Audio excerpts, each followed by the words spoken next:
ಅವರು ಒತ್ತಾಯ ಮಾಡ್ತಾ ಇದ್ದಾರೆ. ನೋಡ್ರಿ, ರಾಜ್ಯದಲ್ಲಿ ಈಗ ಇಷ್ಟೊತ್ತು ತಾವು ಕೇಳಿದ್ರಿ, ಇಷ್ಟು ಕಡೆ ಮಳೆ ಆಗಿದೆ, ಜನಕ್ಕೆ ತೊಂದರೆ ಆಗಿದೆ, ಜನ ಕಷ್ಟದಲ್ಲಿದ್ದಾರೆ.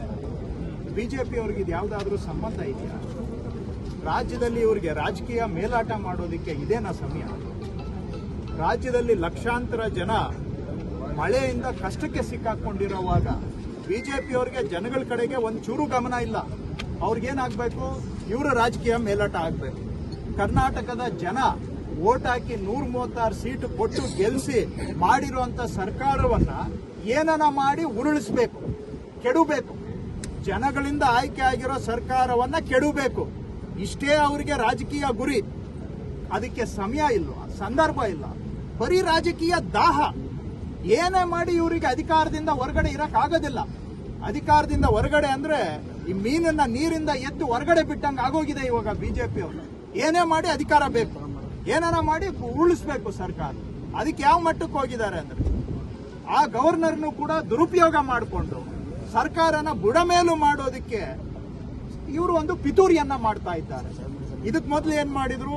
ಆ ಇಡಿ ಆಫೀಸರ್ನ ಕಳಿಸ್ಬಿಟ್ಟು ವಾಲ್ಮೀಕಿ ನಿಗಮದ ಹಗರಣದ ಸಂದರ್ಭದಲ್ಲಿ ಬಲವಂತವಾಗಿ ಮುಖ್ಯಮಂತ್ರಿಗಳ ವಿರುದ್ಧ ಸುಳ್ಳು ಹೇಳಿಕೆ ಕೊಡಿಸೋದಕ್ಕೆ ಪ್ರಯತ್ನ ಮಾಡಿದ್ರು.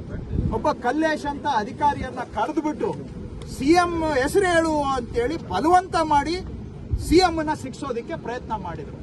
ಅವನು ಬಗ್ಗಲಿಲ್ಲ. ಬಗ್ಗದೆ ಹೋದಾಗ ಅವನಿಗೆ ಎದುರಿಸಿದ್ರು.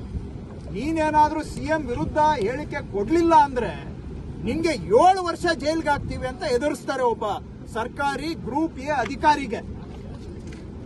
ನೀನೇನಾದ್ರೂ ಸಿಎಂ ವಿರುದ್ಧ ಅದೇ ಹೇಳಿಕೆ ಕೊಟ್ರೆ ನಿನ್ಗೆ ಎಲ್ಲಾ ರಕ್ಷಣೆಯನ್ನ ನಾವು ಕೊಡ್ತೀವಿ, ಇಲ್ಲ ಅಂತಂದ್ರೆ ನಿನಗೆ ಇಡಿಯ ರುದ್ರಾವತಾರ ಏನು ಅನ್ನೋದನ್ನ ತೋರಿಸ್ತೀವಿ ಅಂತ ಅವನ ಮೇಲೆ ಎದುರಿಸಿ ಬೆದರಿಸಿ ಸುಳ್ಳು ಹೇಳಿಕೆಯನ್ನ ಕೊಟ್ಟು ಈ ಇಡೀ ವಾಲ್ಮೀಕಿ ನಿಗಮದ ಹಗರಣವನ್ನ ಮುಚ್ಚಾಕಿ ಅದನ್ನ ರಾಜಕೀಯಕ್ಕೆ ದುರುಪಯೋಗ ಮಾಡ್ಕೊಳ್ಳೋದಕ್ಕೆ ಟ್ರೈ ಮಾಡಿದ್ರು. ಆತ ಹೋಗಿ ಯಾವುದಕ್ಕೂ ಬಗ್ಗದೆ ಧೈರ್ಯವಾಗಿ FIR ಹಾಕಿದ್ದಾನೆ. ಇವತ್ತು ಇಡಿ ಅಧಿಕಾರಿ ನನ್ನ ಮೇಲೆ ಈ ರೀತಿಯಾದಂತ ಬಲವಂತದ ಸುಳ್ಳು ಹೇಳಿಕೆ ಕೊಡಿಸ್ಲಿಕ್ಕೆ ಪ್ರಯತ್ನ ಮಾಡಿದ್ರು. ಅದು ಅಲ್ಲಿಗೆ ನಿಂತಿದೆ. ಈಗ ಅದಾದ್ಮೇಲೆ ಈಗ ಯಾವ ತರ ಇಡಿಯನ್ನ ದುರುಪಯೋಗ ಮಾಡಿಕೊಂಡ್ರು, ಅದೇ ತರ ಈಗ ಗವರ್ನರ್ನ ದುರುಪಯೋಗ ಮಾಡ್ಕೊಳ್ಳಿಕ್ಕೆ ಹೊರಟಿದ್ದಾರೆ. ಇದೇನ್ ಕರ್ನಾಟಕ ಮೊದಲೇನಲ್ಲ. ನಿಮಗೆ ಸಾಲು ಸಾಲು ಕೇಸುಗಳಿದಾವೆ ನೋಡಿ. ಈಗ ಸುಪ್ರೀಂ ಕೋರ್ಟ್ ನಲ್ಲಿ ವೆಸ್ಟ್ ಬೆಂಗಾಲ್ ಗವರ್ನರ್ ಮೇಲೆ, ತಮಿಳುನಾಡು ಗವರ್ನರ್ ಮೇಲೆ, ಜಾರ್ಖಂಡ್ ಗವರ್ನರ್ ಮೇಲೆ, ಕೇರಳ ಗವರ್ನರ್ ಮೇಲೆ, ಪಂಜಾಬ್ ಗವರ್ನರ್ ಮೇಲೆ, ಎಲ್ಲ ಗವರ್ನರ್ಗಳ ಮೇಲೆ ಸುಪ್ರೀಂ ಕೋರ್ಟ್ ಅಲ್ಲಿ ಇವತ್ತು ಕೇಸುಗಳು ನಡೀತಾ ಇದಾವೆ. ಇದು ಪತ್ರಿಕೆಯಲ್ಲಿ ಬಂದಿರೋದು. Supreme court ruling on governor powers will be a game changer for federal disputes ಅಂತ ಹೇಳಿ ಇಲ್ಲಿ ಏನ್ ಹೇಳ್ತಾರೆ? The office of governor has begun to play a disproportionate role in the affairs of opposition ruled states, particularly since the Narendra Modi government one ಅಂತ ಹೇಳಿ. Most opposition ruled states namely Kerala, West Bengal, Punjab, Telangana, Jharkhand and Tamil Nadu have had problems with respective governors who sought to display overbearing attitudes vis-a-vis elected state governments. Some of these governments of late have begun to knock the doors of judiciary seeking judicial remedies to ensure smooth governance.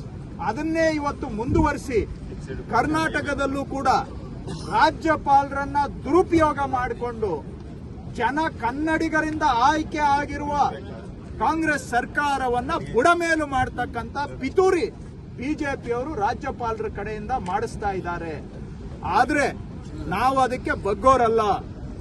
ನಾವು supreme ಕೋರ್ಟ್ಗೂ ಹೋಗ್ತೇವೆ, ಬೀದಿಗಿಳಿದು ಕೂಡ ಹೋರಾಟ ಮಾಡ್ತೇವೆ. ಇವತ್ತು ರಾಜ್ಯಪಾಲರು ಮಾಡ್ತಾ ಇರೋದು ನ್ಯಾಯನ ಅಂತ ನೀವೇ ಹೇಳಬೇಕು. ರಾಜ್ಯಪಾಲರಿಗೆ ಬೇರೆ ಬೇರೆ ಕೇಸುಗಳಲ್ಲಿ ಅವ್ರ ಹತ್ರ ಒಂದು ಜನಾರ್ದನ್ ರೆಡ್ಡಿ ವಿರುದ್ಧ, ಇನ್ನೊಂದು ಅವರು ಶ್ರೀಮತಿ ಜೊಲ್ಲೆ ಅವರ ವಿರುದ್ಧ, ನಿರಾಣಿಯವರ ವಿರುದ್ಧ ಲೋಕಾಯುಕ್ತದವರು ಪರ್ಮಿಷನ್ ಕೇಳಿದ್ದಾರೆ ತನಿಖೆ ಮಾಡಲಿಕ್ಕೆ, ನಮ್ಗೆ ಅವಕಾಶ ಕೊಡಿ ಅಂತೇಳಿ. ಇದನ್ನು ಮಾತ್ರ ಗವರ್ನರ್ ಹಂಗೆ ಹಾಕೊಂಡು ಕೂತ್ಕೊಂಡಿದ್ದಾರೆ. ಇವು ಬಂದು ಒಂದು 2021ರಲ್ಲಿ ಮನವಿ ಬಂದಿದೆ ಗವರ್ನರ್ಗೆ. ಯಾರಿಂದ ಬಂದಿರೋದು? ಲೋಕಾಯುಕ್ತದಿಂದ ಬಂದಿದೆ. ಲೋಕಾಯುಕ್ತವ್ರು ಕೇಳಿದ್ರೆ ಪರ್ಮಿಷನ್ ಕೊಡೋದಿಲ್ಲ. ಇವ್ರು ಯಾರೋ ಒಬ್ಬರು ಖಾಸಗಿ ವ್ಯಕ್ತಿ ಸುಪ್ರೀಂ ಕೋರ್ಟ್ ಅಲ್ಲಿ ಚೀಮಾರಿ ಹಾಕ್ಸ್ಕೊಂಡಿರೋರು ಬಂದು ಬೆಳಿಗ್ಗೆ 11:00ವರೆಗೆ ಅರ್ಜಿ ಕೊಟ್ರೆ ಸಾಯಂಕಾಲ ನೀವು ಶೋಕಾಸ್ ನೋಟಿಸ್ ಕೊಡ್ತೀರಿ. ಇದು ಸಂವಿಧಾನದ ಅಡಿಯಲ್ಲಿ ರಾಜ್ಯಪಾಲರು ಕೆಲಸ ಮಾಡ್ತಾ ಇದ್ದಾರಾ, ಸಂವಿಧಾನದ ತದ್ವಿರುದ್ಧವಾಗಿ ರಾಜ್ಯಪಾಲರು ಕೆಲಸ ಮಾಡ್ತಾ ಇದ್ದಾರಾ ಅಂತ ನಾನು ನೇರವಾಗಿ ಕೇಳಲಿಕ್ಕೆ ಬಯಸ್ತೇನೆ.